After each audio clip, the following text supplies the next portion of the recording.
Good evening, everybody. This is the June 14th meeting of the Grosse Ile Township Public Services Commission. Anybody that's watching, welcome. People are always welcome to join us as well, but we're glad you're taking note of what's going on. The first item we'll do is we'll have call to order, and I'll make the roll call. So Costick, I'm here. Kennedy? Here. Schmidtke? Present, sir. Linda Stanko? Here. John Reilly is excused tonight. Lara Zawadi is excused tonight. And then finally, David Nadeau. Here. So we have a quorum. Next item will be approval of the agenda. Pledge of Allegiance. I'm sorry, Pledge of Allegiance. I got ahead of myself. Thank you. Pledge allegiance to the flag of the United States of America and to the republic for which it stands, one nation, under God, indivisible, with liberty and justice for all.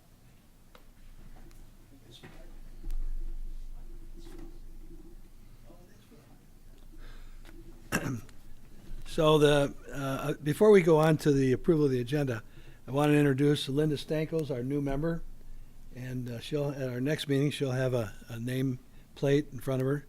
So her name is Linda Stanko. Welcome to the commission, Linda. Thank you. Next item is approval of the agenda, tonight's agenda. So if I'll make a motion to approve the agenda. Is there support? Support. Are there any suggested changes, deletions, additions? Knowing of none, all in favor indicate by saying aye.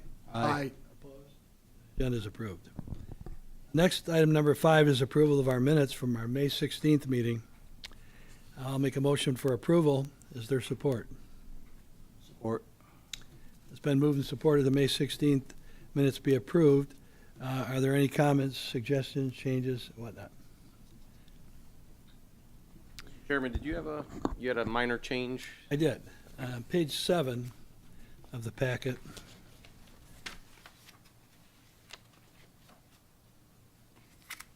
Big paragraph in the middle.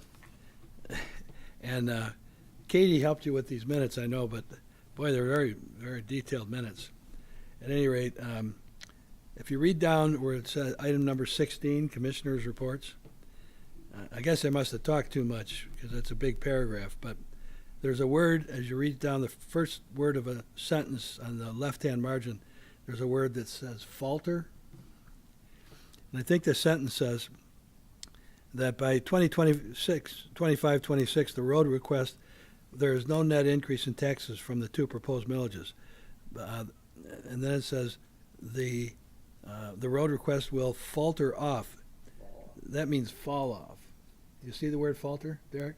Yes. You can have that corrected. Right, yeah. So are there any other comments or suggestions? Les? Phil? None other? Not that I see. Okay. So we'd have a motion and a second to approve the minutes. I guess, Linda, you were not a member of the meeting, so you're going to abstain tonight on this issue. So all in favor indicate by saying aye. Aye. Aye. Opposed? The minutes are approved. Next item is item number 6, approval of our vouchers. And you've all had a chance to look at the vouchers. I looked them over, and I personally don't have any questions. I'll make a motion to receive and approve the vouchers as listed. Is there support from Dave? Any comments from anybody? Hearing none, all in favor of approving the vouchers, indicate by saying aye. Aye. Opposed? Vouchers are approved. Next, we have our statement of our revenues and expenditures through the first 2 months of the fiscal year, which began April 1st. So this is the report for May, and this is just a report that shows where we stand with our revenues and expenses as budgeted by line item. I've looked it over. I don't have any comments. Anybody have a comment or question? If not, we'll just receive and file the revenues and expenditures report.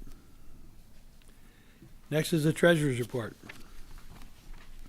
I'll make a motion we approve and accept the treasurer's report. Is there support? I will second that. Les seconded that. Any comments on the treasurer's report? One comment I have on page 2 of the treasurer's report just so we know if things come up, and we can track this, but page 2 shows that our balance, and according, we still have our budget, but our fund balance is 640,000 in the drainage portion and 249 or 250,000 in the road improvement fund. Now, of course, we do have budgeted items for both, but if in the coming summer, drainage projects, and I think one thing we're going to talk about is maybe tonight is maybe a small road project. If we choose to do something, that'll come off that 249,000. So, Well, there's some of that money that's spoken for in the drainage, right? yeah, well, absolutely, That's- and on the road thing too, Les. But it's just our current fund balance, okay? And then we take away from that, of course, our budgeted items. Yep. So it's been moved and supported. All in favor of approving the treasurer's report indicate by saying aye. Aye. Aye. Opposed? Treasurer's report's approved. The next item would be public comment, and we don't have any public in the audience tonight. And Derek has a problematic situation that's developed. He's going to explain it. I mentioned it at the board meeting last night. As hopefully everybody is aware, the Wayne County Bridge will be closing for an inspection on June 21st.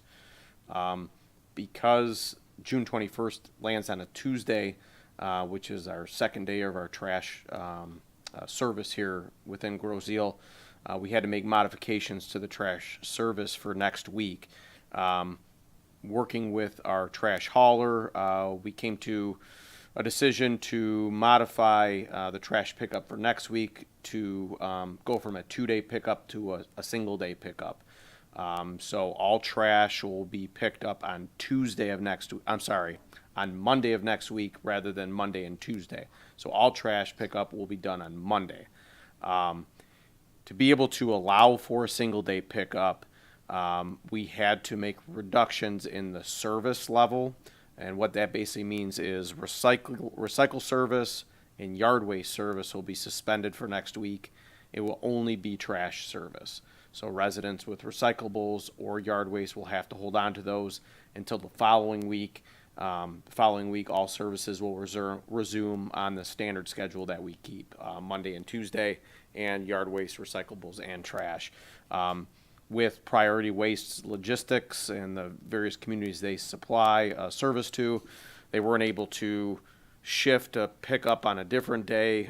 They're pretty much booked throughout the week. They have a certain number of vehicles that they allocate, so being able to pull trucks from another community or something like that ends up creating a domino effect of problems within the communities they serve. So all trash service for next week will be on Monday.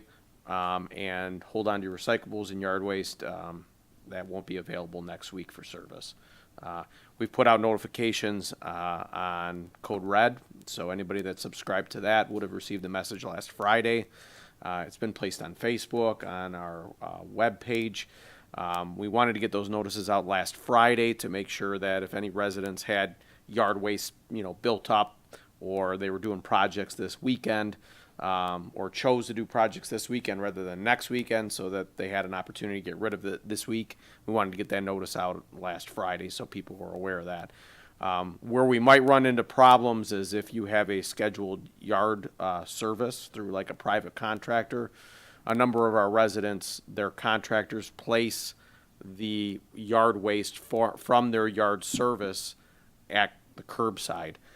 So if you have a yard waste, a yard service that cuts your grass, you have to let them know you cannot place that material curbside this week or even next week. They're going to have to be removed from the curbside, not placed at the curbside, and held until the service is available for them to pick it up. So there's a number of residents here that their yard contractor comes in on a Wednesday and that yard waste sits curbside until the following week. That obviously can't happen this upcoming week. So just want to let residents know about that as well. So the practical matter is, I assume that when they do have these one-day closures, things get backed up at the pay bridge. Mm-hmm. So for our refuse collection, garbage trucks could be sitting in line for a half hour, 40 minutes each time they have to go empty. That would be very inefficient. We'd never get the whole thing collected on that Tuesday. It's more than that. When the Wayne County Bridge reopened, the toll bridge adjusted their weight limits and their axle limits to limits that are far below what our trash trucks are. Okay. So the toll bridge wasn't even an option to utilize during that Tuesday closure. So, and I'm glad you mentioned something, because we did approach the county about switching the day for the inspection to a Wednesday, Thursday, or a Friday. But that wasn't an option based upon the equipment they had to obtain to do the inspection, and also the personnel and their availability. So unfortunately, switching the day was not an option. So So we just got to get the word out on that. yeah, yep. And we've been doing our best, but we'll do an additional push this week so residents are reminded, because we all know most of us are busy and we only looking a day or two ahead, and so we'll be sure to get that out later in the week.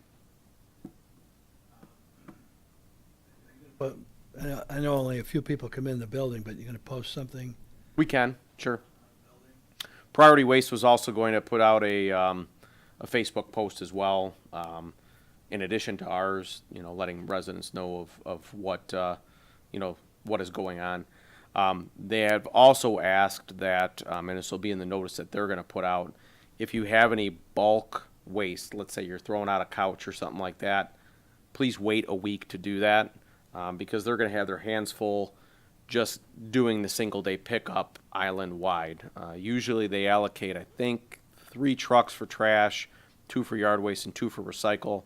So all of those trucks will be doing trash pickup. So they're going to be working their butts off to get around the island. And, bulk pickups take up a lot of capacity in the truck, which requires them to dump sooner, which, the less trips back and forth to the dump allows them to get us done, within that single day. In addition, we want to get it done on Monday, because if there are any carryovers, they won't be able to get back onto the island potentially on Tuesday to do those missed pickups. So they want to make sure they clear it all out on Monday. Okay, this is an important issue, and my only other thought was that later on, near the end of the meeting, you might repeat this same message in case anybody's watching then that's not watching now. Sure. Other questions from you, Phil? Les? No? All right. Well, maybe one question. Yes. What is this for? Is this to make sure they got the right load limits on that bridge, or? Yeah, I think it's a combination scheduled inspection, but also, yes, you're right, to make sure that the load limits are correct and that the current load limits are not aggravating or accelerating the deterioration of that bridge. That was their plan all along, was to adjust it for 3-4 months and then review how that adjustment has impacted the structure, and in case they need to make modifications to that load limit, if that is the case. So, but yeah. Okay. Okay, we'll move along. Ryan Welsh is not here. Correct. Item 10 is our wastewater treatment plant manager's report. I can give you a couple of real quick updates with the wastewater treatment plant. The sludge hauler has been working the past couple of weeks there, so he's scheduled to conclude his operations this week. Ryan tells me that they've done an excellent job, as they have the past couple of years. Everything went very smooth, so he was very happy with that operation. So it's the same contractor we've used the past couple of years, Gullet Sanitation, and they've done a really good job for us. So that'll be wrapping up. No other significant issues over there, with the exception of the bar screen. I believe they're scheduled to come in and do that repair the end of this month. They had to order materials, engineer the redesigned discharge chute, fabricate it, and then schedule an install. So I believe all that's been in process, and that install should happen at the tail end of this month. Rains has been involved in that. I know that Chairman Costick and I had met with Ryan on that topic as well to make sure that number one, our concerns were addressed. Number two, that Dupron was doing it in the quickest time period possible, as expediently as possible, and that we were getting the necessary attention that that repair requires. And, so all that's moving towards a conclusion, hopefully with a solution that solves that problem permanently. So, for the benefit of Linda, maybe, we're having a problem with our bar screen, which basically rakes rags and whatnot out of the incoming stream of waste. Yeah, And Bill then explained it to me. Bill explained it to you? Yeah, well, we did a tour of the plant, and he explained it back then. Okay, so you probably saw that chute coming out. That's the one that's been getting clogged, so they're trying to figure out a way to keep that from happening. So, Okay, well, that's great. We'll keep an eye on that and keep it moving. Katie Keim, our intern, has been working on getting quotes for landscaping and sprinkler and painting at the plant. So that's all been in process. I think we got 2 sprinkler quotes, 1 or 2 painting quotes, and then we had the chairman and I had a lengthy conversation with a landscaper about doing some work out front, and I think we've got a strategy moving forward on that, but that'll probably look to be a fall project. So that's all in process, and all those items were budgeted as well. So. Yeah, so we did budget 20,000 for painting, and Katie is the summer intern that's working for Derek. So we're glad she's doing that. I just want to call one thing to your attention. Sure. That I noticed yesterday. You know, out in front of the plant building near the driveway that goes into the plant, there were a bunch of overgrown shrubs. Yes. I mean, they were 12, 15 feet high in some cases. Somebody tore them out. Yeah, that was the guys at the plant. Ryan had let me know that they had done that after it was complete. They wanted authorization to put some topsoil in there, and I gave them the okay to go ahead and do that. Ryan also wanted me to talk to you about paint on the outside of the facility. So maybe after the meeting, you and I can have a conversation about that. I don't get involved in colors and paint and all that sort of stuff. That's I know better than to touch that. But Well, what it does is, I was going to address the painting issue, the Sure. outside. yeah, So I know you got bids for painting on the inside. correct. What happened now, those shrubs were torn out. And now the outside wall for part of the building is not brick, it's kind of panels, metal panels. Yes. And you notice that 3 or 4 of them have a hole like this, I don't know, or a ding in them, and then there's rust running down. Uh-huh. We need to paint those. Yeah, and Ryan and the guys had suggested that they could do that, so that's one less thing for the painter to have to do. His proposal was to paint the panels red with the trim in gray, and I said, well, I'll have to talk to other people about that. I'm not making a decision of that magnitude. I don't, the door is red. Correct. I guess that's something, I think that sends an image out of the plant. Uh-huh. I think it's important that somebody with taste, maybe Phil. Not for me, but I really had never thought of red for that whole front. I mean, I'm not sure that I like that. I think it sends it sets an image of the township. Well, what I'm hearing then is you're not necessarily opposed to having them paint it. We just need to have a conversation. I want about it color. painted. Yeah. Okay. It looks terrible the way Right. it is right now. I think they did a great job pulling those old shrubs out. They Uh-huh. were overgrown, out of control. That's great. And a good first, and the way they graded it, I was very pleased to see that. I didn't know who did it. But, so that's an improvement. But the exterior metal panels, whatever they are, they need to be painted. And I would think a softer color. So maybe you ought to have somebody, Les, you want to take that job on? All right, well, I'm not good at picking out colors. Look at me. What they, Paint them all brown. what they need to do is change the color of the door to green. Because you remember that song, What's Behind the Green Door? Well, I see a comedian sitting at the other end of the red, the doors apparently have been painted. Yes, they did that, I think, last year. Fresh paint, and yeah. it's a maroon, Les. It's attractive. We do have I would say, a quasi-expert within Township Hall that does a good job with color palettes. You have that person work Yes. with you and Ryan. I mean, it just needs to be painted. It needs to Yes. be cleaned up. Yep, that's not a problem. And then one other issue, when we ran into the landscaping issue, and Phil knows this well. Out in front of the plant, near the most southerly driveway, there's a bunch of old meter structures sticking up in the front yard. You familiar with that, Les? Oh.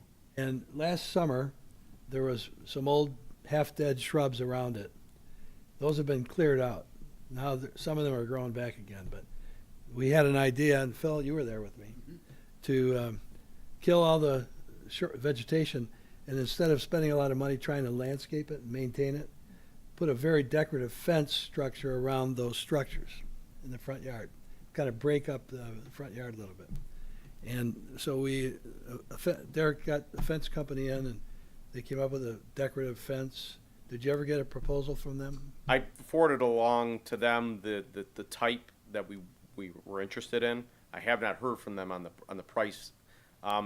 It's the same contractor that actually Rec is using for the Farm? farm. Okay. So they're not going anywhere. They have a pretty large project with the Rec department that they're doing. So we've got a captive audience. So we'll continue to press them to give us that price. I'm sure it's just another contact that needs to be made with them. Sure, and So- that looks pretty unsightly, that area. So if we can screen that, clean it up, and kill everything, and then just put some stone down or something. And speaking of that area, we also got a quote for a sign for the wastewater. Did you get a quote? Yes, we did. We got a quote. It was actually pretty affordable. It was right around, I think, $1,200 or something with installation. And it's a similar type sign to what you see around the township on our open space properties and whatnot. We had inquired about, a rendering, just to make sure that everything looked proper the way we want it. So we're just waiting on that before we go ahead and authorize that purchase. But, that's another item that we're working on over there. So, and actually Katie's on that one as well. All right, very good. Very good, thank you. So now that we've had the wastewater treatment plant manager's report, action items. Derek, Is there a motion? okay, so the first action item that we're going to deal with is the proposed resolution before us, and I'll make a motion that the Grosse Ile Department of Public Services Commission recommends to the Grosse Ile Township Board the approval of adjustments to both the water and sewer rates commencing with the July 2022 billing. For water, it would be from $11.68 to $11.84. So from $11.68 to $11.84 per gallon of water. And for the sewer, Per from 1,000 gallons. per 1,000 gallons. I'm sorry, misspoke, per 1,000 gallons. So I'll repeat that. It's to adjust the water rate from $11.68 to $11.84 for 1,000 gallons of water. And for the sewer, from $4.24 to $4.42 per 1,000 gallons of sewer, which is based on the measurement of the sewer usage is based on water gallons through the water meter. So that's the proposed. Wasn't this Increases. passed last night at the township board meeting? Last wa- night, the board actually approved these rate adjustments pending approval of the commission, of the DPS commission tonight. We don't meet again before July 1st, Les? Right. This was supposed to be in place by July 1st. So the board approved it last night, subject to our approval. And this was discussed extensively at budget time. And these are the figures that were in the budget. And I just want to say what I said last night. Each year when we talk about the need for rate increases, we really take this matter seriously. We try not to do rate increases, but we almost inevitably have to.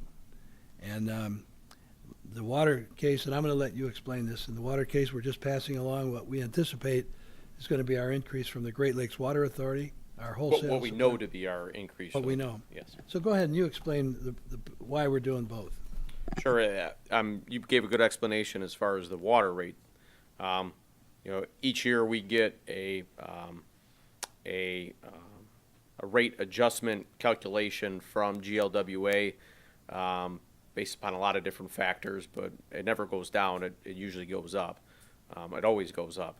And we have had a long-standing policy within the township that if we have a rate increase from GLWA, that rate increase is then passed along to our retail customers, which are our residents, and we just pass it along the wholesale, the cost of the wholesale increase that we receive from GLWA. So that's what's been taken into account with this budget and this rate increase. The sewer is a little bit different. We do projections on costs, capital improvements, and things of that sort. But, you know, a lot of that, we try to stay within the same budget year after year after year and allocate a certain amount of towards capital improvements each year. But trying to keep the budget the same on the cost side, sometimes, you know, we have to make adjustments on the revenue side because we do see a trend towards reduced consumption, which our revenue is based off of. And that is both on the water and the sewer side. So that's where the rate adjustment is here. I believe it went down from 255 million gallons last year down to 251 million gallons. So to maintain that revenue stream, the recommended adjustment is about, 18, 20, 22 cents, somewhere in that range. So whatever that math is. 18. Somebody supported the motion. Who was it? You, Dave? I don't have a support. All right, did I make a motion? Yes. I did make a motion, I'm sorry. Can we have support? I will support the motion. And you said it, Derek, but it's interesting. This is based on an annualized total consumption of water of 251 million gallons of water that we purchase every year from the Great Lakes Water Authority. So we'll open it up to any questions. I will mention that something worth noting is we actually have a contract review with GLWA tomorrow. I don't know how many of you were involved in the contract that was negotiated with GLWA 4 years ago, or how much you're familiar with that. But every 4 years they review your peak water usage, they review your max day usage, and rate structures are based upon, you know, how much demand the community places on the system. And if you, for example, have greater consumption during peak demand, then your rates are higher, and vice versa. That's why you see communities that have water towers. They fill their water tower in the middle of the night when demand is low. They fill that at a lower rate. And then they draw down on that throughout the day when there's peak demand to reduce the consumption from the wholesale or the water provider during those peak hours. So, you know, we'll review that, what happens after that conversation or what the result of that conversation is. I'll be sure to keep you in the loop. I will tell you that the peak numbers and the consumption quantities that are established in our contract, we were actually below those. So it'll be my attempt with GLWA to try to utilize that information to advocate, you know, that we're using less of the system and thus the rate should be lower because, you know, that's the logic they used against us 4 years ago that, you know, if you use more of the system, the rate is more. And, you know, so it should work both ways. So, you know, that'll be, you know, my intent tomorrow when we have that conversation. If we're successful or not, we'll be sure to let you know what the results of that are. Thank you, that sounds great. You know what, also, Derek, when you go down there and you demand to say that you refuse to pay for anything going to Highland Park. It's actually a good statement. Just within the past week or so, they have cut off or eliminated the Highland Park charges to member communities. GLWA did get a judgment in that issue through the courts against Highland Park. And when they received that, I think it was probably a week and a half ago, they went ahead and removed that from the equation. So now we've been paying into that for a number of years, so whether we receive a rebate or not, I don't know. But here, moving forward, we won't have that charge on there. And that was right around, I want to say $7,000, $8,000, $9,000 a year or something like that for us. So. Well, I guess you want to say, don't hold your breath. Yeah, yep. Okay, so we have support. Any other questions from anybody? If not, so the motion is to approve the water and sewer rate adjustments. Water in the case, to begin with, July 1st of this year. Water is going to go from $11.68 to $11.84 per 1,000 gallons. Sewer would go from $4.24 to $4.42 per 1,000 gallons of consumption and usage. If there are no other questions, all in favor indicate by saying aye. Aye. Aye included here, and that's unanimous, so thank you very much. Yep. I'd like to just make one comment on the water situation. Derek, you brought it up, the possibility of storage.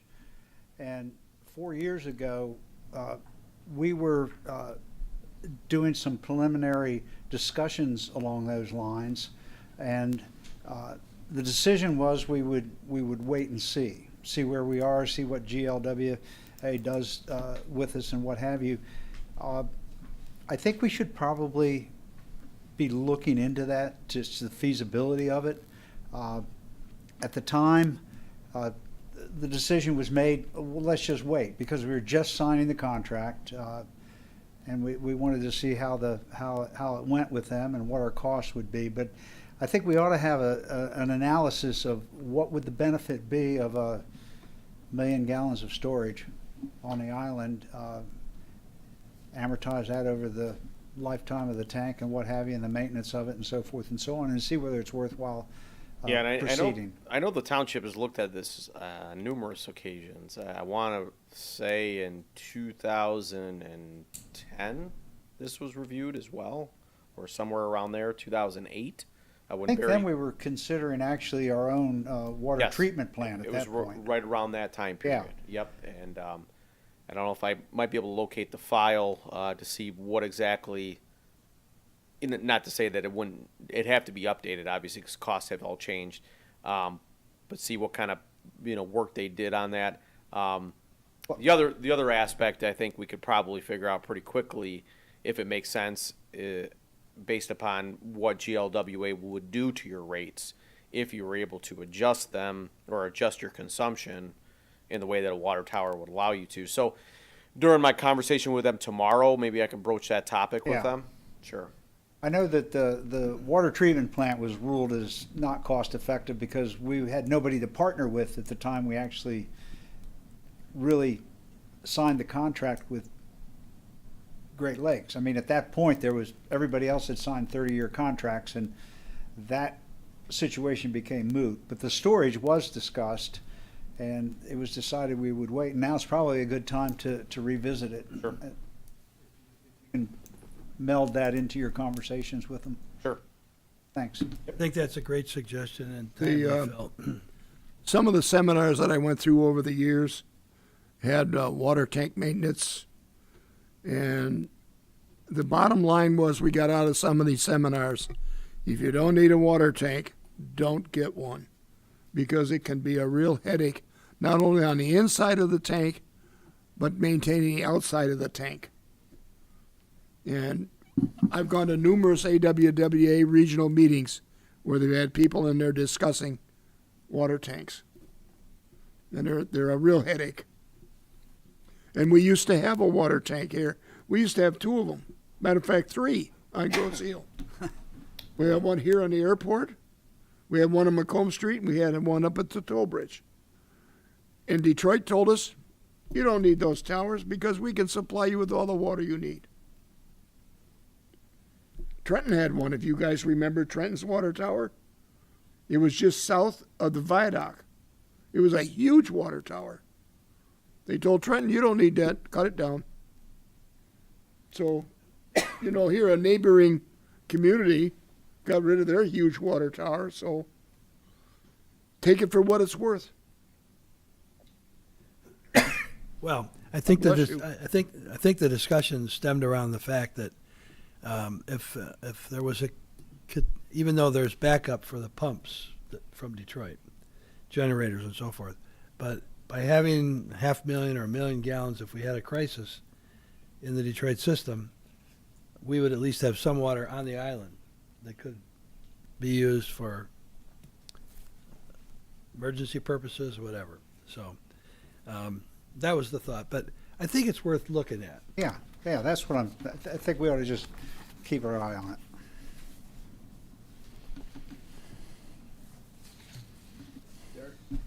it. Manager's report. So unfortunately, I did not have the current GLWA bill before this water loss report was put together for the month. So what's shown here is basically the same number that was shown last month because I wasn't able to calculate the new month's worth of consumption. So I did get that. I think packets went out on Friday, and I think I got it on Friday after the packets had already gone out. So, and I didn't have the opportunity to calculate it yesterday, but we're right around the 11.83%. So that's just a reminder for last month. So not a ton to report there. Any questions on that? Get her next month. What's that? Get her next month. Get her next month. Included in your packet was also a copy of our project status report. Not a ton here. A lot of what's included in here is associated with the mandated sewer wastewater treatment plant improvements millage that will be on the ballot this upcoming August. So things like the HVAC at the lab, the basis of the design, Clarifier 1, I'm sorry, not Clarifier 1, but the other projects on here are associated with that ACO. So, we'll be talking about the flyer later on tonight, but you'll see movement, large amount of movement on some of these projects if that millage passes, and we can start with planning for those improvements. So we've already done a lot of the engineering associated with them, as you recall. So the next step is to get the millage passed, get that thing to bid, then to bond, and then construction. So that'll be a huge project for us upcoming, but not a whole lot to report on that tonight. I did speak with the contractor this afternoon that's going to be doing the West River Road improvements. Permit has been obtained, so we're good to go on that. Materials have been ordered, but that's all they're waiting on is the materials that come in. Apparently the supply chain for concrete pipe is a total disaster right now, so he couldn't give me an ETA as to when the material is going to come in. It is only the concrete pipe that we're waiting on, but the contractor is not interested in tearing the whole road up and letting it sit wide open while he's waiting on pipe. So as soon as we get it, we can go. I'd like to talk to you a little bit later about roads projects for 2022 and 2023. That project factors into that conversation, so we'll save that for a later date. Water main project on Meridian Road's all but complete. Sanitary sewers island-wide. They are working on the south end of the island right now. Johnson, Chatham, South Point is where they're currently working. We're in pretty good shape as it relates to the various sections, and I can give you the exact percentages here if you bear with me for a second.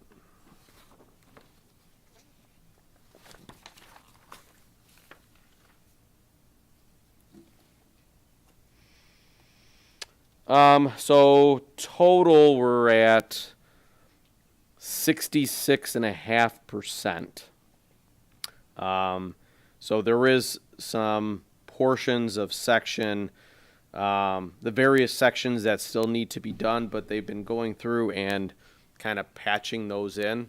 They had some access problems with some of those, which is what we've kind of talked about, previously with water and whatnot, but it's all moving according to the schedule, and they're building the database with the information they get from the sewer televising, so everything's going well with that. They've actually increased some of their hours to try to get caught up a little bit, so they're working actually till 6 o'clock at night right now, whereas before they were stopping at 4 or 5, so but that's all in process. The TVing is going well. They did come across some needed repairs on the sanitary sewer system that I'm going to go ahead and ask you guys for an emergency repair on probably in our July meeting. We have a ranking that they place on pipes when they do the televising and the inspecting of it. It goes from 1 until 5. 5 is basically a critical, condition. We do have one section of pipe that is a number 5 towards the middle of the island. So I'll probably be coming to you with a request to go ahead and get that work done. But part of this project is to list all the pipes and all the conditions and then prioritize which ones need repair, moving forward in our capital improvement plan. I've instructed the engineer that, if we come across a pipe that's a critical 5, that we go ahead and take care of that now. The risk we run with not doing that is if there is a failure and we are aware that it was a 5 and we didn't go ahead and take care of it, Right. then you potentially could be liable for issues that might arise from that collapse. But the one pipe we're looking at, it's basically egg-shelled, it's cracked, it's oblong, so it's ready to go. We want to go ahead and get that taken care of ASAP. So, and that's probably going to be, I think, with its misshapen, condition, probably going to have to be a replacement rather than a lining. But we'll let the engineers determine that scope of work. So, So I take it it's pretty expensive. no, it's not a huge stretch of pipe. I think it's probably 300 feet, something like that. So we're not talking a huge section. Is that Armco truss pipe? Clay tile. It's clay. Because we had a problem with a section of Armco truss pipe that collapsed. Collapsed. Yeah. Yeah, surprisingly, we actually have a lot of different types in the system. Concrete, non-reinforced, we even have. So, and that's on some of our 12-inch lines. So, Can you tell me, Derek, is that section you're referring to, is it taking on a lot of water, groundwater, or don't you know? I saw the video. There wasn't a ton of intrusion. No. Keep hoping we'll find a big leak somewhere. Yeah, or the lake's coming in. Yeah. Yeah.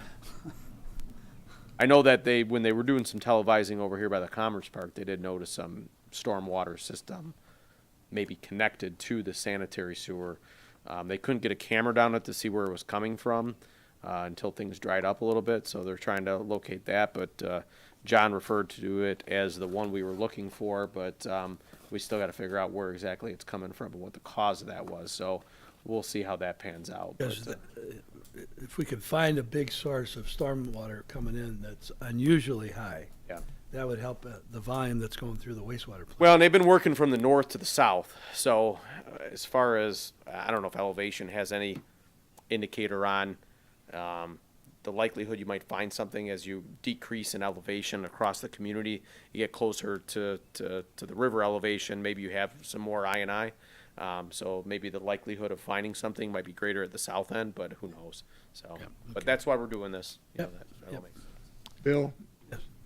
When we smoke test, we did quite a bit of smoke testing on the island here.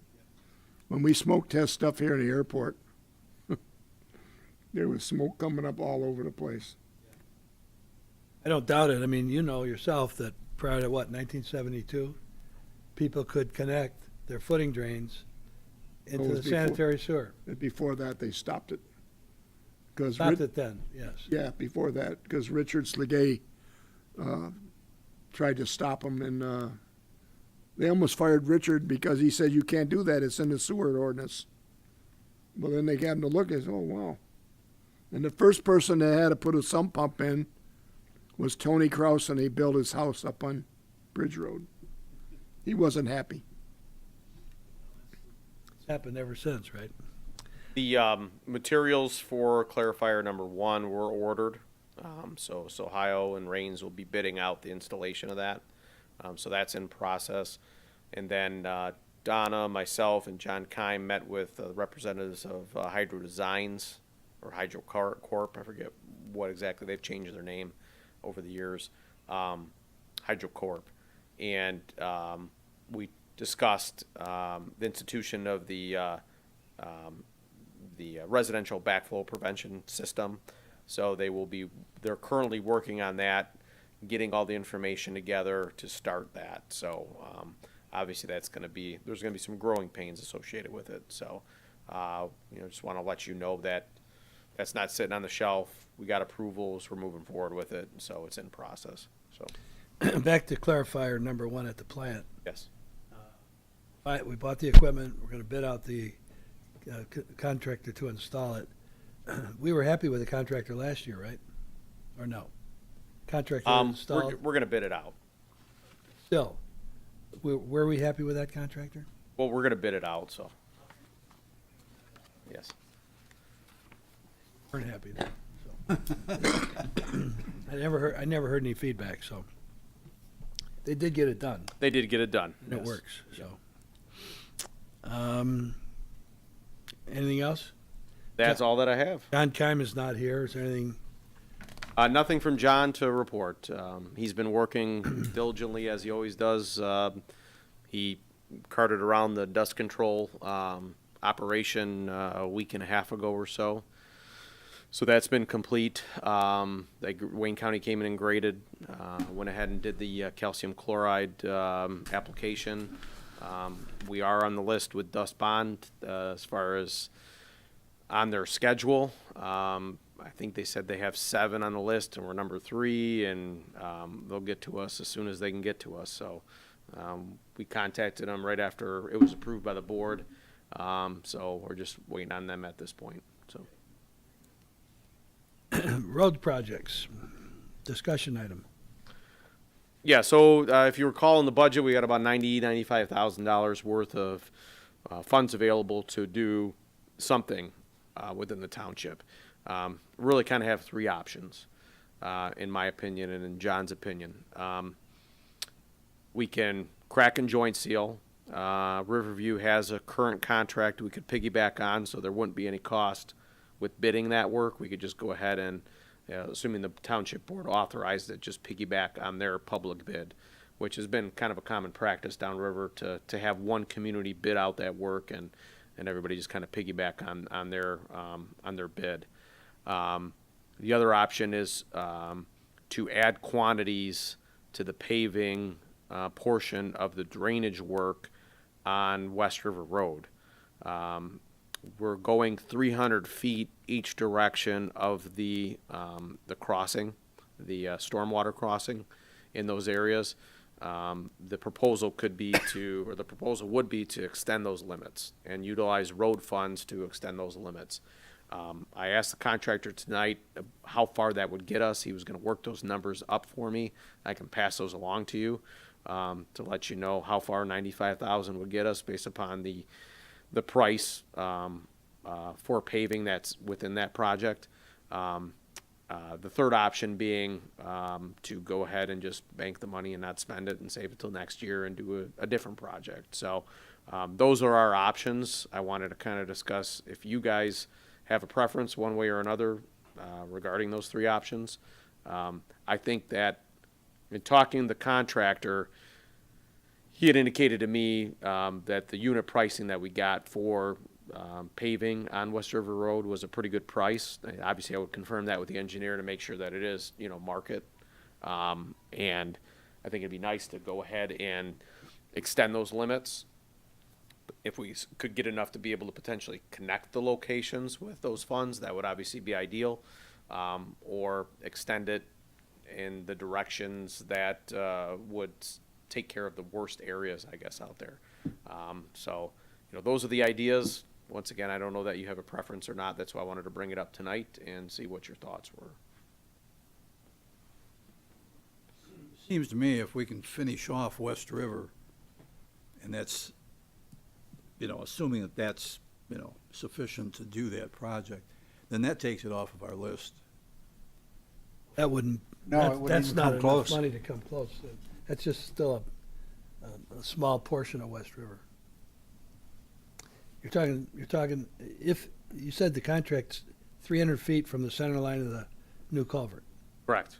because I think once it was 150 feet. Yeah, it's 300 feet is what it was. That gets you 2 football fields, 600 feet, Yes. 300 in each direction. And then the other drain crossing we added to it, is there 300 feet in each direction from Yes, I that? believe that's how that was priced out. Yep. I think what I would like to do is go evaluate. Well, we don't have to make a decision. No, tonight. absolutely not. Absolutely not. And I think a real valid question is how far would 95,000 get you? And where would you put it? and, you know, do an overhead of, you know, what those limits would now be. Personally, I'm not in favor of that, Dave, and I'll tell you why. I drove near the high school. I drove Gray's Drive. We've always put a lot of money into Gray's Drive by the high school, and everything's patched right now. But there's a heck of a lot of. I don't know if I would suggest everybody drive it, that Gray's Drive, because there's a lot of patches that have been made in it, and there's a lot of failures starting to occur in concrete, where we could do that 18-inch joint, cut those 18-inch joints out, particularly between Meridian and Park Lane on Gray's Drive. We've done a lot of that work up closer to the high school, which would be east of Park Lane. That's just one area. And I think we could lose a lot of money on West River and not get it much of an improvement there for that money that we're talking about.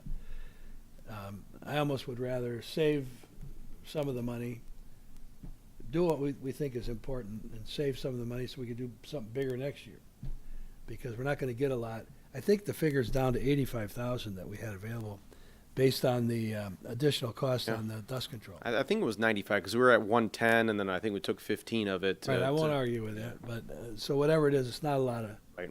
a ton of money. I had mentioned before one intersection I noticed that has had a lot of work at it, and there's a lot of traffic, and it's at Bellevue on the Grosse Hill Country Club side of the road. That's a mess through there. Now, it's not a disaster. There's a lot of loose stone always in that area, so the radiuses need to be a little bit improved. That's just one possible project. I don't know what that gets us either. Yeah, and in that area there, I think we've had a water main break twice over the past, 8 months. It's or been something. patched now, but it does get a lot of traffic this time of the year. So maybe our assignment should be is to look at these areas we've talked about, and as we drive around, purposely look for things. I know Phil does on his bike, and see if there aren't some other areas that we might want to do some small projects. Now, this is not the best time to bid this stuff, but we could always do get some small quotes for smaller jobs. Yeah, and if you're, think about if you're going to do a project that's not a tag on to another project, we've got engineering that we've got to do on it, and contract management, and project oversight and whatnot. So, I guess if you're looking at like concrete sectioning or something like that, that joint, you might be better off just saving that money and doing a $200,000 project next year rather than a 95 with 20% of that. Maybe going towards the next engineering. month we can all take a look at things, and as we drive around and see if there's some small projects that we might want to solve some problems for people. And I would also say, if anybody's watching, any residents are watching, you could call the township office tomorrow or any time in the next week and leave a message for the township manager, and that you have an idea for a road improvement, a small fix. We only Give him a have cell phone number. we only have about $90,000, but that we haven't programmed, and but those are all possibilities, I guess. Bill, I'd like to make a comment. Going back a number of years, I'm not a road engineer, but I recall Sohail standing up there telling us that crack sealing had a major impact on road longevity. And we did some crack sealing back then. It was a number of years ago. We did some last year. Yeah, I don't think we ought to throw that out. I mean, No, I think that's a great suggestion. I certainly don't think we ought to be extending the West River Road project anymore. That's on our needs list for our millage, and but I think we really ought to consider the crack sealing, because that's what was presented, that it has a major effect. And it is a road maintenance millage, and there's no better road maintenance than, I think, crack and joint sealing. So So Yeah. then, could you make a note to ask John, or yourself even, to come back with, where would you crack seal? Sure. Where would we get the best bang for our buck? Yeah. We did a lot of it. I think we did well over $100,000 either last year or the year before. And, okay, Derek, Yes. we would have to rely on you guys to identify the areas where we would get our Sure. best bang for our buck. Yep. Yeah, 'cause some roads not worth it. They're just too far gone. You know, you gotta do those ones that it makes sense to put money into, so. I know a couple of years ago that they went in and they crack sealed some of the customer or privately done roads. Like they went in and did Dallas, which really saved Dallas a lot because the story was if you paved a road, the county will maintain it. That's the last you see of them. So when there was some money left over that year ago, the next thing they're in doing Dallas, and I couldn't figure out why, and they said, well, we've got the company here, we've got a little extra, let's take care of some of these privately paved roads that the county's not coming back to touch because it'll extend the life of them. Okay. Okay. Good thought. Good thought. So our assignment then is be prepared to come back to the next month's meeting with some suggestions, including you and John Keim. Sure. All right, we'll move on. All right, so you got it listed under Chairman's report, but which is item 14. But really, Derek is deeply involved in this. We're trying to develop, and we're not complete, road brochures and a brochure to mail to all the residents for both the wastewater treatment plant issue that's on the August primary and for the road issue that will be on the November ballot. So I'll just highlight one thing, and I'm going to let the discussion go for you. We're going to start with the roads first. Sure. So the commission in last October recommended to the Township Board, and the Township Board, as of last evening, is placing on the November, is it November 2nd? November 8th. For the roads? Yeah. Yeah. November 2nd, isn't it? November 2nd ballot. November 8th. November 8th, a proposal from this commission to fix our roads. And the proposal is to request 1.4 mils for 15 years. And with that, we believe we can fix all the primary roads in the township, which are like Ferry and East River and West River and Bellevue and so forth. And as well as Grow and several of the other roads, the main roads, and still have money left over from paying off a bond issue for neighborhood improvements, almost $200,000 plus a year to do neighborhood improvements like we've done in the past throughout the township. So in 2015, we had a proposal for 2.2 mils for 20 years. That failed by 300 votes. In 2018, we had a proposal for 2 mils for, I think it was 13 years.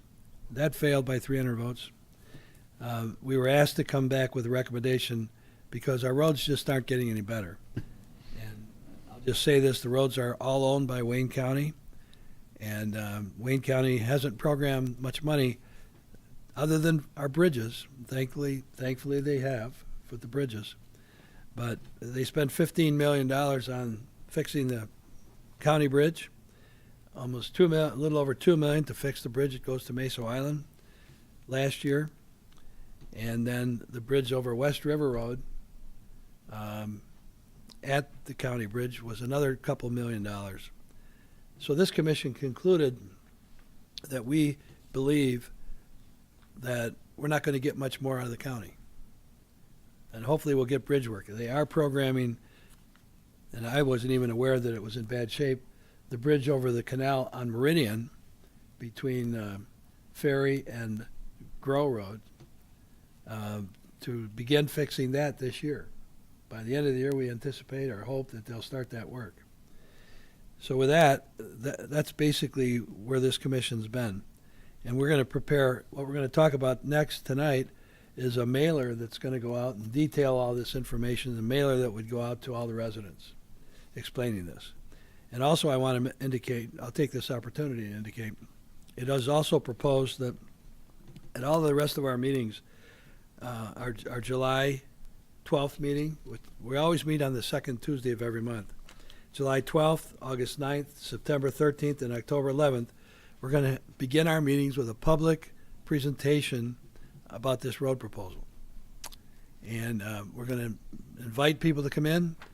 We hope that people will come in, and we're going to have let's call it a road show explaining this proposal and answering questions to the public. So we're going to have between now and November, 4 public hearings, public information meetings on this road proposal. So hopefully people will get familiar with it.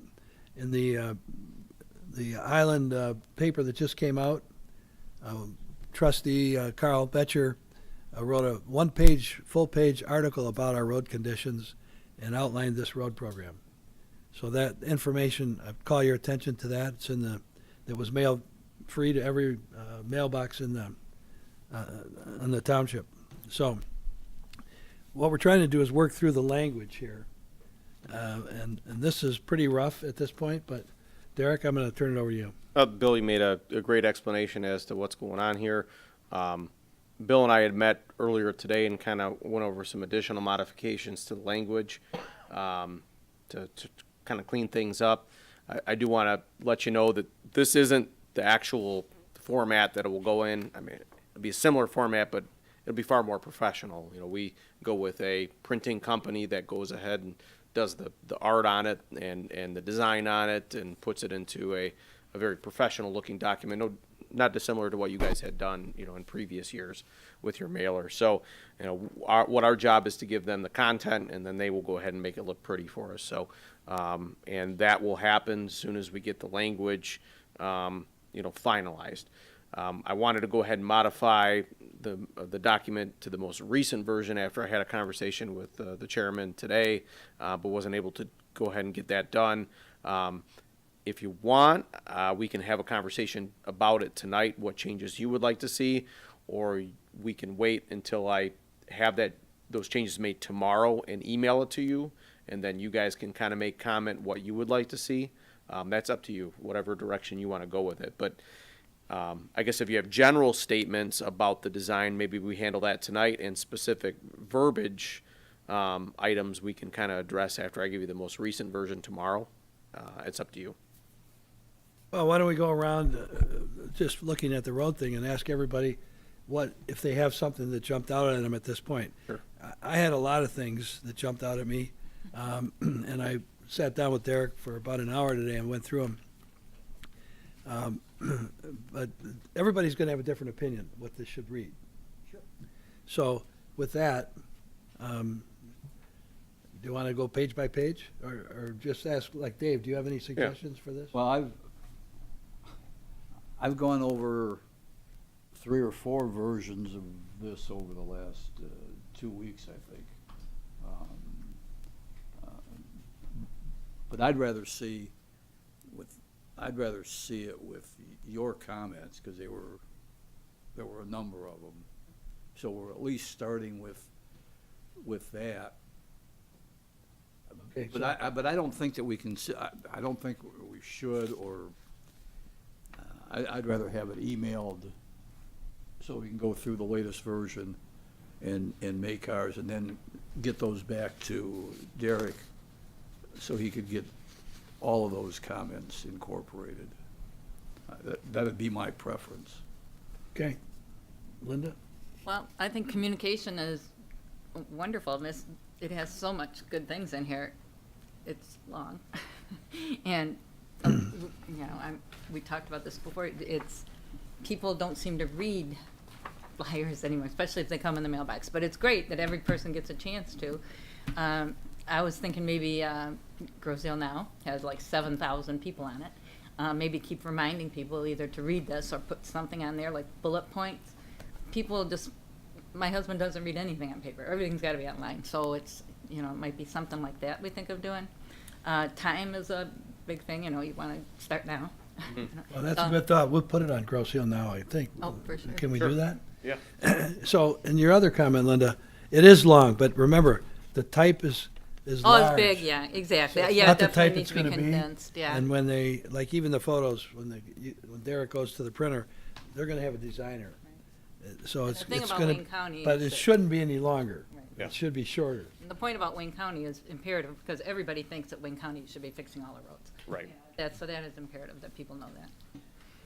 And they think that the property taxes you pay for the roads. And I don't see your increases being large, especially when you explain how you're not gonna go till 2025. That you're trying to keep them low, and I think that needs to be impressed, because it is a bad year to be raising taxes. Yeah, and then I think in the conversations we've had about the millage for the wastewater treatment plant and for the roads, you know, the priority has been to, and I go back to something that Phil had mentioned, you know, 5 months ago, was you gotta try to create the millage or design the millage so that it's free, I think is what Phil's, make it as free as possible. And when I say free, I don't mean nobody has to pay for it, but as it relates to where your benchmark is, which is what you pay right now, try to make it so there is minimal change to what you're used to and what you've budgeted to pay currently. Especially the, you know, the older people on this island, they don't want change. They don't want higher taxes, you know, they don't. So it is imperative that they all, understanding is, if they understand how important it is and how minimal it will cost them, I think it'll be a good thing. And we tried to emphasize in this document as well as the wastewater treatment plant that we've given a tremendous amount of thought to that idea, understanding that's a priority for the taxpayers. So that's, I think when you read through these, that there's a strong focus on that to make sure that we address that point, which I think is a strong point of both of these Right, flyers. oh, no, it's all in here, just Gotta be people able have to to read see it. it, maybe bullet points, I don't know, something. Okay. Let's get a reaction from Phil and Les, and then we'll conclude here. Phil? My only comment, I think it was well written and covered all the points. And you may have covered this in your redrafts, and if so, just ignore what I'm saying. I found that the language in the financial impact area was somewhat confusing.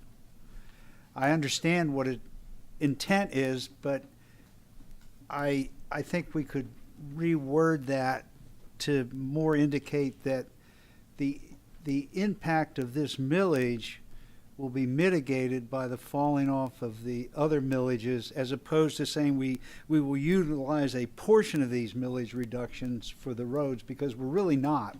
The roads millage is, it's a standalone, but the impact of it is going to be mitigated. And I don't have exact language for that, but that was, I think we need to make it such that the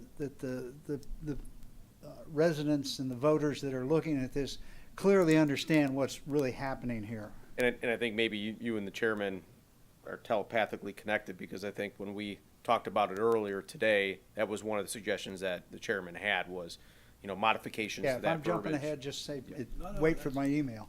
No, that was, but that's, the fact that you are both thinking that way after you read this tells me there needs to be a change to it, and I think the chairman had some very good suggestions on how to modify that Yeah. language. And I think we've got a change in that language, correct, Bill?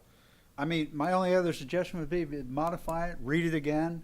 You'll see something else that may want to be modified slightly, and probably the 5th time through, we'll come up with the document we Yeah, want. and this is probably about the 6th version of this, and I'm sure we'll finally get to an end at about the 12th version. But I as do far think as- it covered all the points we want to make. That I definitely agree with. Yeah,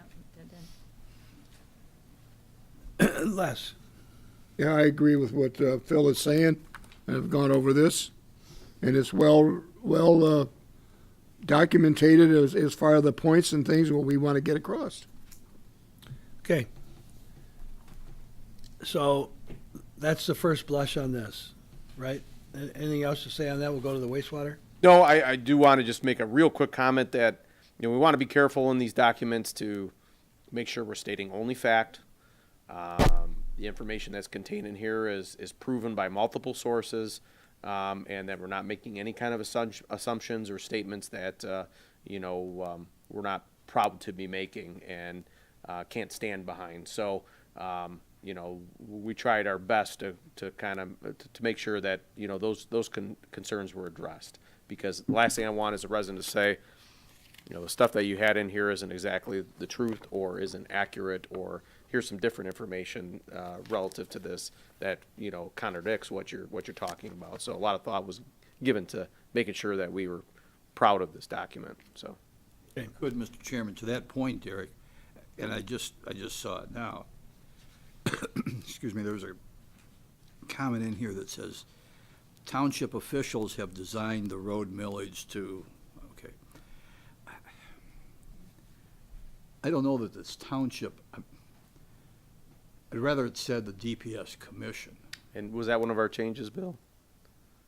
Not specifically to that point. It alludes to the fact that township officials covers a whole lot of people. Sure. That change? Where are you referring to? Where exactly in the document? Oh, Then there- under on financial page- impact. Okay. Financial impact, this second sentence at the end says township officials. Why don't you make that change on your document, because we're gonna be working off of yours anyways, Bill. Okay. So you're done, Les? Yep. So now we're gonna go to the wastewater plant, and I'll just make an opening comment. First of all, to those, if anybody's watching, we're gonna prepare a brochure to be mailed out to everybody explaining what's going on at the wastewater plant. But basically what's going on is the state of Michigan has placed something on us called an administrative consent order. And under the administrative consent order, we are mandated to upgrade certain facilities at the wastewater plant. And one thing we're required to do, we have two right now, what's called final clarifiers. They're outdoors. They're 60-foot diameter.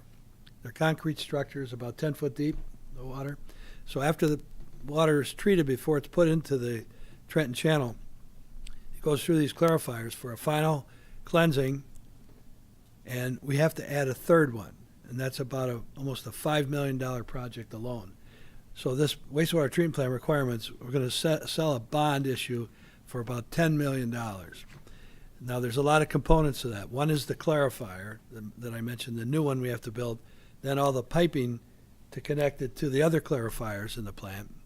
Then we're going to upgrade our chlorination facilities.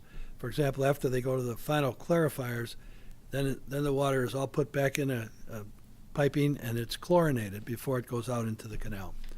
We also have a couple of 46-year-old pumps, huge pumps, that pump the raw sewage after it's given preliminary treatment in the building, about 30 foot deep in the building, in holding tanks where some of the solids are, if there are any solids, are removed. And those intermediate pumps take all that water and put it into a building where we have, and what's the terminology, where we have a bacteria process. What's called the RBCs? RBCs, yep. So there's several drums that are 10 foot in diameter, several, like 8 of them. And all this water goes through these drums on a material that promotes a good bacteria. Best way to explain it, that eats the bad bacteria, correct? Correct.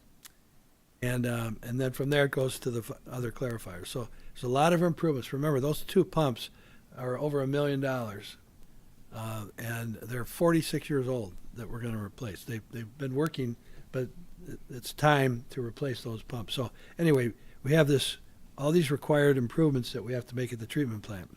These are mandated by the state, and these were negotiated by our manager and the prior township board members with the state, where the state wanted this completed by now.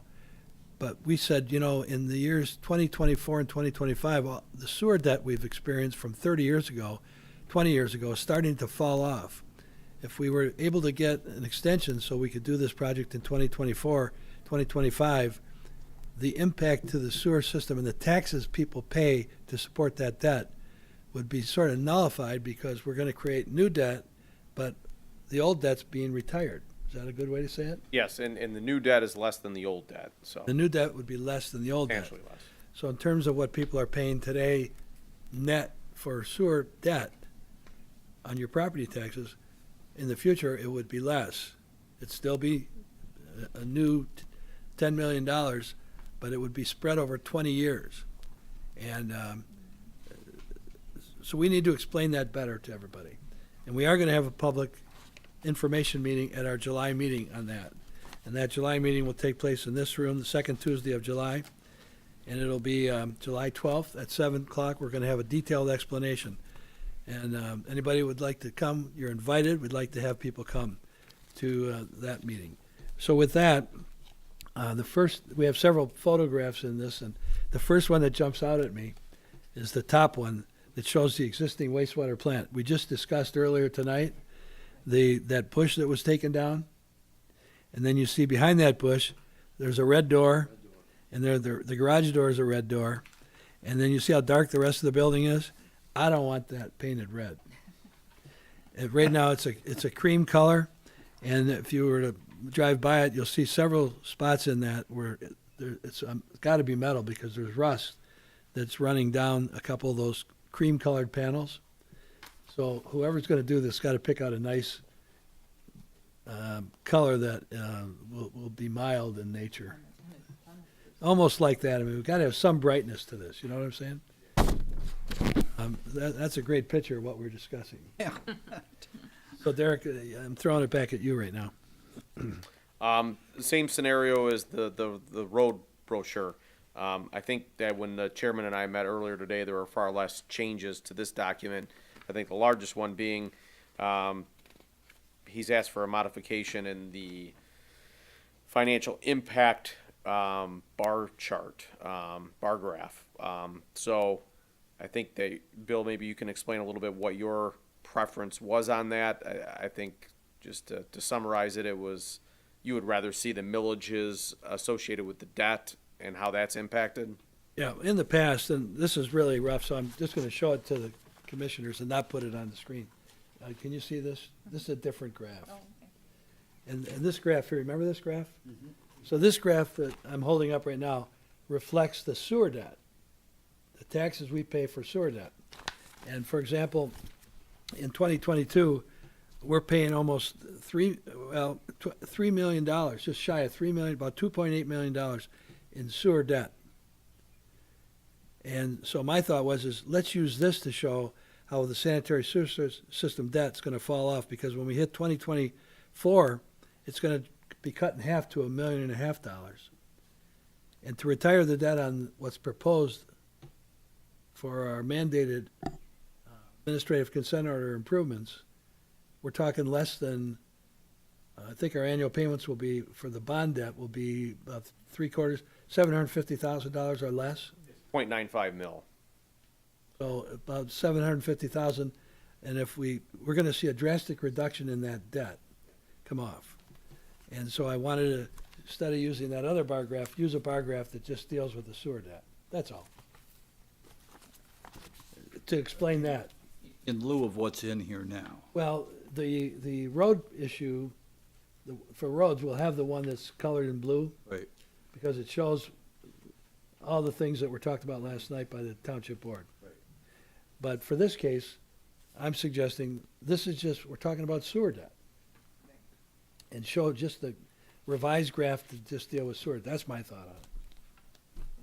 Okay. I think my comment, I think I mentioned it to Derek. These will be going out at different times.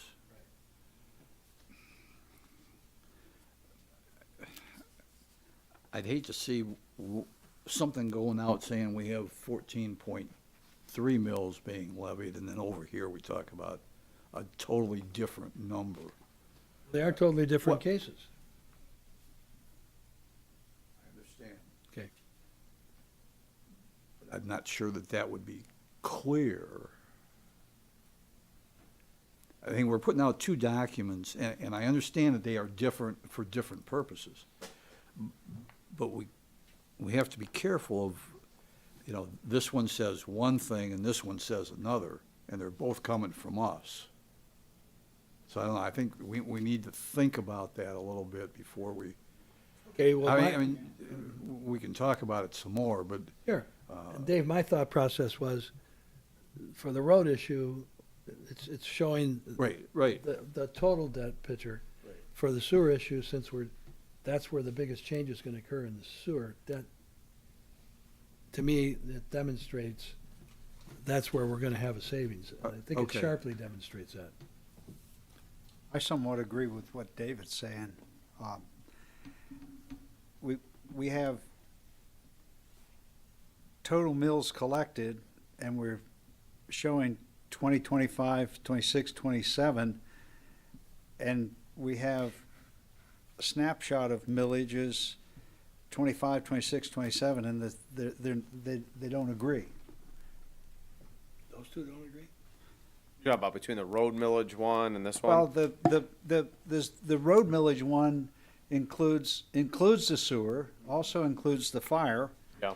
And the road millage, whereas the sewer one is just showing the effect of the sewer. And I'm thinking a lot of people aren't gonna read the details of it, and they're gonna look at this and just be somewhat confused. Yeah, and I think that And I don't know what the answer is. in the original one, we had all of them included.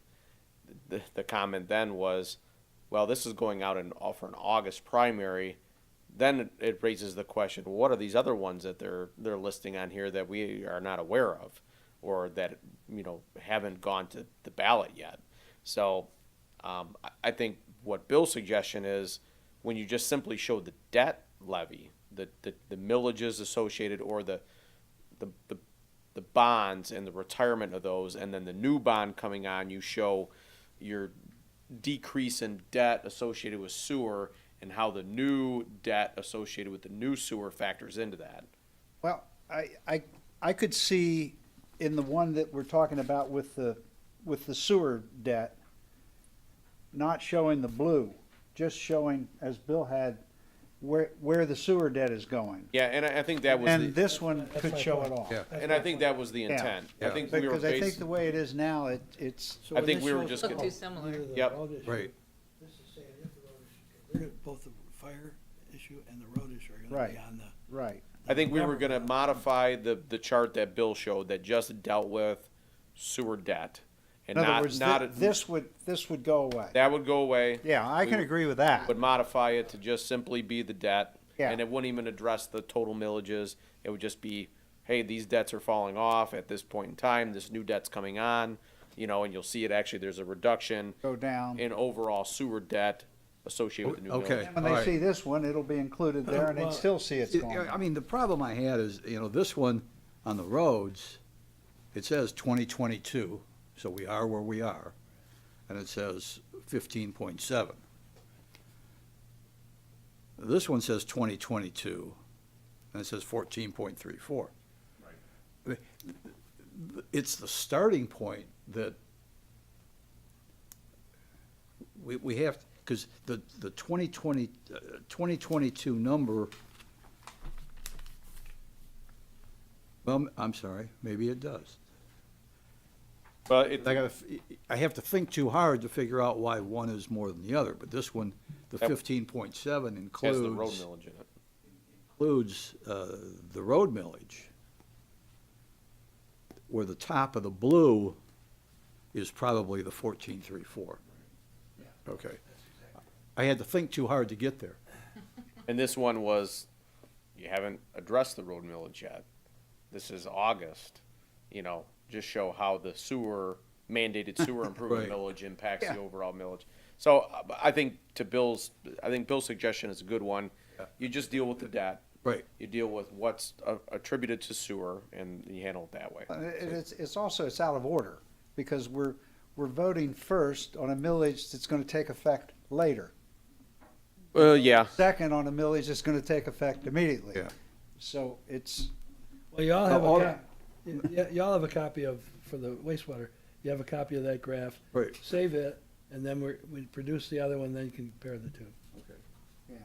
Yeah, no, but if we just start with current sewer debt and just show what happens to that over the next 10 years, that'd be good, because we're not trying to fill it with other things. When we have these discussions up to the election, the August primary, we're gonna have to try to explain that sewer debt issue. Right. That's where we're gonna see millage relief. And we're also, we're also gonna have to try to explain how this has been designed with the delay in the levy to coincide with a reduction in the overall millage, because I don't think we want to lose that message. Right. You know, because that's a very important part of this design, that we're delaying that levy to make sure that it comes on when these go off, right? So, I think the bill explains it. People will understand. He does a great job of explaining the whole thing. So I hope you're doing the meetings. Well, Derek. And you well, both, all you of us. both do, but Bill does, he has a way of saying it so that, like, this is my first meeting, and I have a lot to learn and a lot to understand, because I'm, not an engineer or anything, so, but you have to talk in people's language, lay people's language, if they don't work in the same, where you worked or you worked. So I think he does a great job of doing that, and it made a lot of sense when he went through that to me, so when he goes through, when you or him say it like that and saying this is, you're not losing any money here. You're paying less. People will understand that. Well, one thing for sure, when we have our meeting, next July meeting, and we talk about the wastewater thing, we need to have some big boards that we can show people, right? We can prepare them sure. and have handouts, so if people do come, well, the brochure will be ready by then, right? The brochures will be ready by then. Yeah, they will, because, So, we've got to worry they're about gonna be in the absentee mail. ballots. We got to worry about absentee ballots, which start very soon here for the August primary. So, we need to get this out ASAP. And once again, just for the benefit of the residents, these are improvements that are required of Groseal by the state of Michigan. We're required to do these by the state. So this has been crafted up in a way to try to address the concerns about, increasing cost to the residents, increasing the overall millage. A lot of thought has been put into this to design this to minimize the impact, and I think this is a really good plan to be able to do that. The alternatives are not great. This, I think we all decided this was the best direction to go with this to address those concerns. So, yep. And I'll say it in a different way to if anybody's watching. These mandated requirements at the wastewater plant are to minimize the chance of a storm-related discharge that's not properly treated through the wastewater plant. Does that say it? Yeah, it's to minimize they are illegal, sanitary sewer overflow events. And those happen when you have a big rain event. And to keep basements from backing up, we discharge partially treated wastewater into the river. The same river that we all swim and boat and recreate and fish in. So this is more than just a sewer backup issue into basements. It's more than just a state mandated requirement. It's also an environmental issue. We need to be good stewards of the resources we have. We're an island. We're surrounded by it. I'd rather be surrounded by clean water rather than sanitary sewer. So Yeah, and when we average about 2 million gallons a day at our plant. right around there, yeah. When we have a big storm, we can have 6 million gallons coming to the plant a day. And we do have underground storage it's 6 million gallons. Yeah, right around that. Yep. Called an equalization basin. It's a big concrete structure off to the north side of the plant. And that water will hold the 6 million gallons coming to the plant so that it can be treated over the next several days following the storm. That's the plan there. But still, we need to do these other measures. You need to increase the capacity to be able to reduce the the risk of an SSO occurrence. So, and the township does get fined for those. It is an illegal discharge. So we can spend money on fines and pollute the environment, or we can spend money to be good stewards of the environment and comply with, what the state mandates us to do anyways. We don't have a choice. This is a required improvement. I've just taken a good guess at this. There's probably any number of 20 communities that operate wastewater plants throughout the state of Michigan that are under similar orders. Correct. Could even be a higher figure. I think GLWA actually has an order, so, because they Great treat Lakes Water wastewater. Authority? Yep. Okay, anything else on this wastewater? Have we beat this to death? I can make modifications to this document and email this along with the roads, and hopefully get All that right. out to you tomorrow. let's agree that when he does that, there's gonna be, like 48 hours to reply. Okay? And you can even put that in your memo. All right, moving along the agenda then.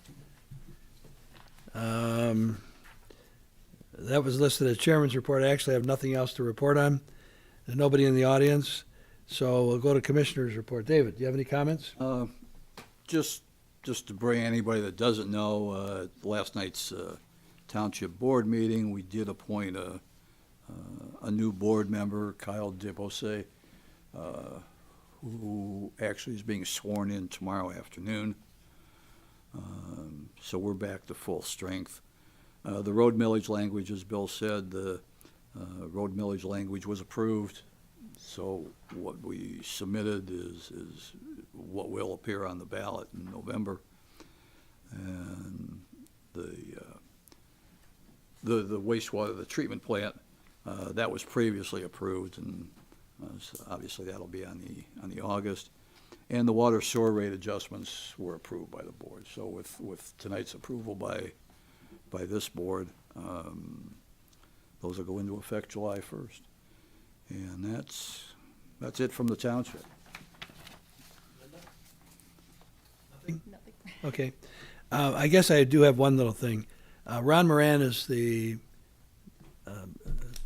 president of the Downtown Development Association. President, is he? Chairman. Chairman. And I know Ron, and he had sent me a copy of the Downtown Development Authority's master plan. It's called a master plan, Derek? Mm-hmm. And Ron said he would like to come make a presentation to this commission about what the DDA's plan is. So I was thinking of inviting him to the August meeting. Does that sound okay to everybody? Fine. Okay, so that's, we'll work on that. Phil, what do you have? Just one thing, are we gonna give any consideration to having, the ability of the website Nat, fielding frequently asked questions about these projects such that we can then respond and people would see it, on the various websites? Personally, I know nothing about it. I mean, I can't do anything except notice that a lot of people use that. A lot of people view these things, and if from our last two experiences with our public meetings, we had a smattering of people, but not a huge number, to where if we could disseminate a lot of this information on a website, on a web page. I don't know whether that's possible. I don't know whether anybody could put something like that together or not. On our website, we do have the ability for residents to submit questions, and then they get directed towards the appropriate individual within the township. I'd have to talk to the communications director to see about setting something up that was specific to the millages. I mean, I'll be more than willing to coordinate with these people in any manner that might be necessary to maybe get across what we might be looking for. Yeah, if you want, maybe get a hold of me tomorrow, and you and I and Brian can talk about what he's capable of on there and what we might be able to do. Eric and Phil, for the last board meeting or two, people can now that can't attend or haven't attended the board meeting in person, and they've got a question. Yeah. There's a separate email that they can email in questions, and then they're read into the record at the next board meeting. So Brian could probably set up, DPS millage email ad, certainly assign it and let people. Yeah, but I'm also thinking of this being such that not just get an answer back to them, but get the answer published such that any questions that would be asked would be answered and then could be viewed, rather than you know, I mean, because you take 1,000 different people, they're going to have some questions, and a lot of people are going to say, gosh, I'm thinking that same thing. I'm thinking along those same lines. I'm glad that person asked Yeah. that question. You could and have answered 400 their of the same question. Yeah. Why don't you stop by tomorrow if you get an Sure. opportunity, and you and Brian and I can kind of go over what your idea is and what he might be able to do to address that. So a good suggestion, definitely. Okay. Nothing further than that. Well, good suggestion, Phil. Thank you. Les? Okay, I got a few things. Governor Whitmer just signed a $5 billion infrastructure bill. And also they had a bill in the federal government on infrastructure. Now, can we get our fingers into any of this money instead of nickel-diming our residents to death? Because this is infrastructure. And I think we should look into seeing if we can get some of this. As far as roads and the sewer plant and all this stuff. And if we have a project that's in line, somehow that's how that works, we end up getting the money. I mean, we can look into it as far as a grant or whatever they're going to do. I can tell you a little bit about what we have done, and also a little bit about what I know about the infrastructure bill. You know, not being a road agency, it makes it a little bit difficult for us to be able to have access for, you know, road infrastructure dollars, just simply because we don't own the infrastructure, and thus us getting a grant or an allocation for the infrastructure we don't own is a very difficult proposition. My understanding is from the federal government funding that's coming down, obviously, feds get first take, states get second take, counties or other road agencies end up getting whatever filters down to them. So the road situation is a little bit more precarious as far as whether we would be eligible or whether those funds would be available. I can tell you on the sewer side, at least from an infrastructure standpoint, we have put in a grant application with our rep at the federal level for a little over $4.5 million worth of funds. Our state rep did endorse that, had written a letter of support, as well as I believe the Township board did make resolution on that, if memory serves me correctly, with regards to that grant application. So we are pursuing dollars where we're eligible. It's not something that we've been, sitting on our hands about. And the reason we do that is because we understand every dollar that we're able to obtain somewhere else is one less dollar that our residents have to pay. So, you know, we're always looking for those opportunities to try to go after those funding sources when they are appropriate. And that's where we got to be very careful about what we go for, that it is appropriate, because there's a fair amount of time and effort that goes into applying for these things, and we definitely don't want to be just throwing a bunch of spaghetti at the wall and hoping something sticks. We want to be targeted with it, and we are doing that on a variety of different fronts. So, And if I can just mention, and I haven't seen the details of the bill she signed. I know she signed it today. We have to also look at the definition of infrastructure. What we think of infrastructure is our roads and bridges. Included in there is probably infrastructure that would be making broadband communications accessible to underserved areas. Okay. That might be 1 billion of the 5. So if it was 5 billion going for roads, that's a lot different than going to the state's definition of infrastructure, because they define it way different than we do. So we also do have our feelers out there for those funds that might, that we can help advocate for, that are, that would impact Grosseal residents.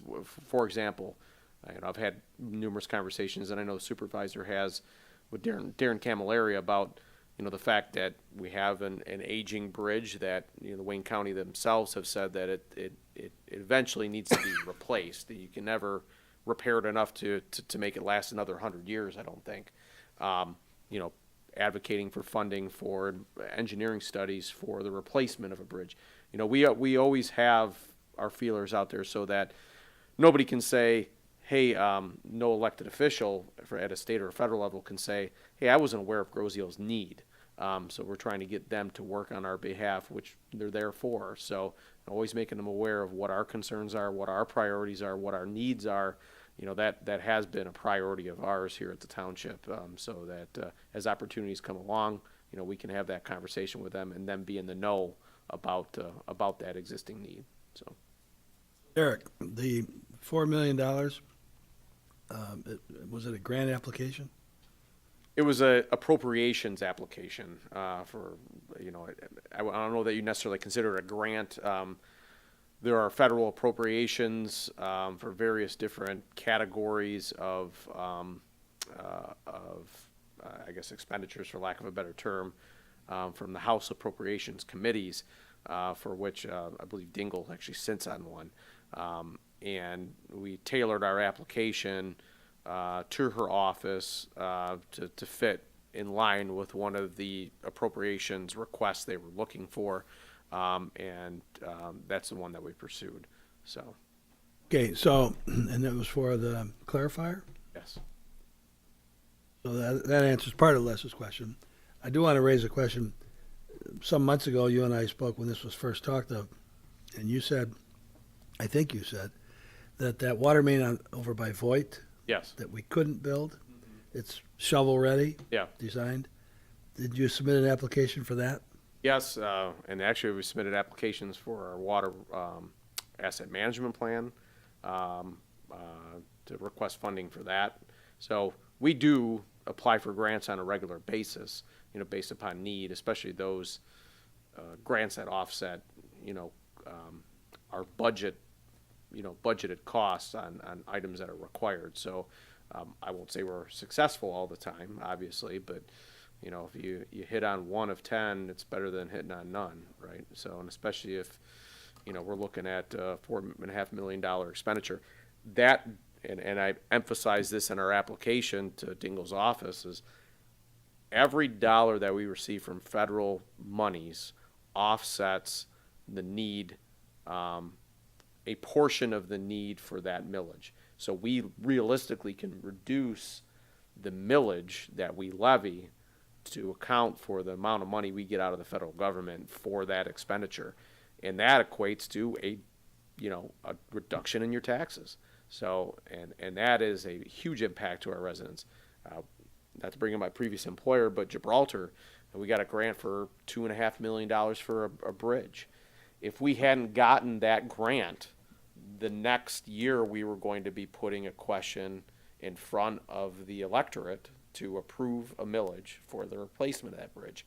So that grant saved the taxpayers of Gibraltar $2.5 million because there was no other choice. That bridge had to be replaced. So I have a very firm understanding, a thorough understanding of, you know, these funds can offset the tax burden to the residents, and we're going to try our best to go ahead and get those when they're available. So. One other project, Les, is the Meridian Road Bridge that I was unaware of, needed to have major repairs to it. They're not going to replace it, are they? Do you know? They're going to replace it, yes.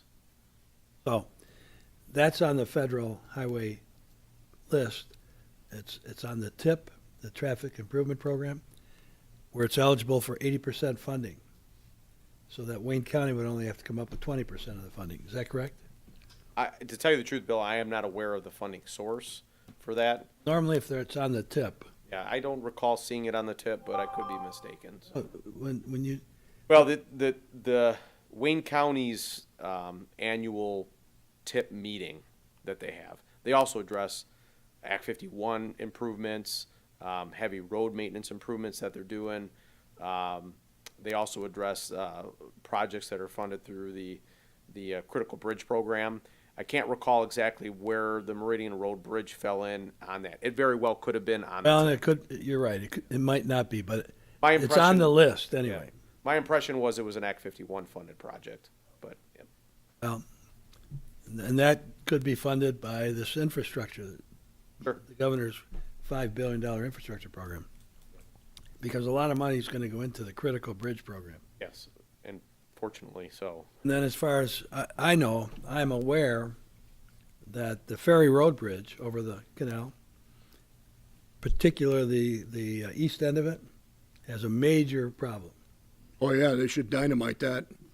So they need to take that out, and they need to rebuild that east end of that bridge abutment. So when we were having conversations with them about Meridian Road, it sounded like Ferry was on some list somewhere for 2025, but don't take that to the bank. But I know they are doing some gas line relocation work at that location when they do gas line relocation work on the Meridian Road project or the Meridian Bridge project in anticipation of that bridge being replaced in the near future. So.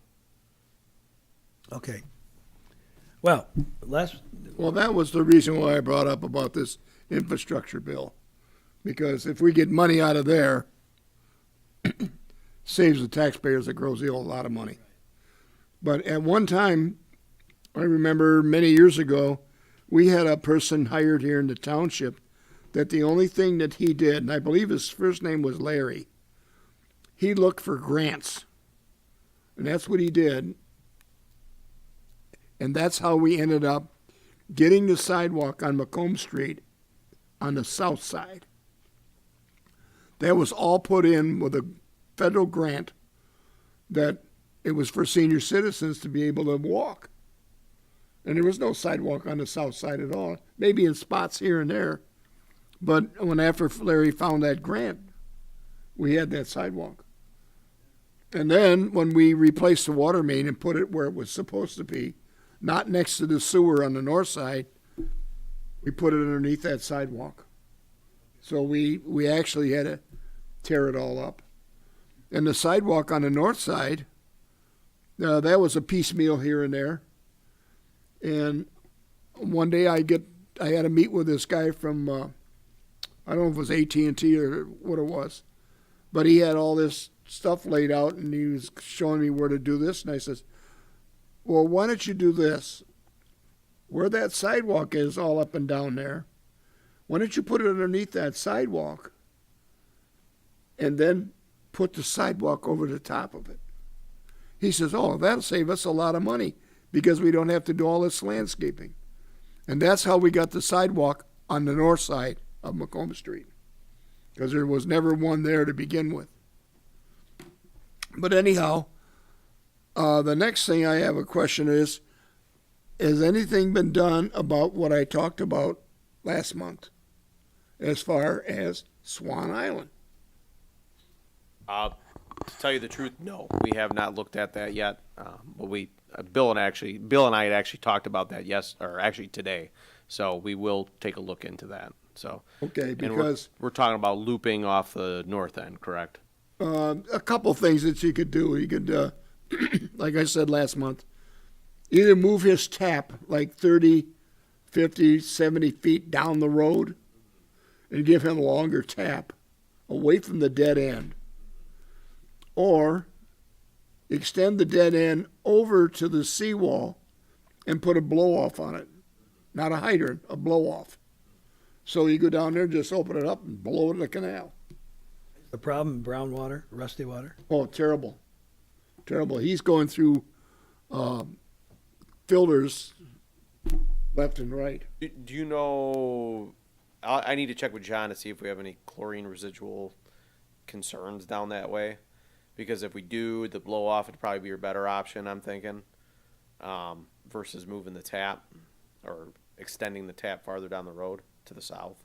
So Yeah, you just, where that hydrant is on the very end, yeah, you just run it right around the lift station, right over to the seawall. Yeah. Bring the blow off. Yeah. With probably a 45 on it. Yeah. Open it up, right in the canal. Has anybody determined whether any of the other neighbors have a problem? I Has haven't that got been- I haven't got any complaints from any of the other neighbors, but I thought John was gonna ask them. Do you want me to go ask them? I'll go knock on doors and find out. no, I'll ask John about it. We'll give you a water department thing that says Grosse Ile Water No, I mean, Department. I would hope I they would want determine to. I whether. take that back. I might have talked to John about it, and I think I think he said he wasn't aware of any other issues, so, but I'll double check with him. You know, the other part of that, once again, is the chlorine, you know. That blow off might be a good option to make sure that is not an issue, so. Okay, next item. That's all I got. Nothing with the sign? You're okay with the sign? No, everything's fine with the sign, thanks to Mr. Thiel. Everything is wonderful. Okay, would anybody like to, with that, introduce a motion to adjourn?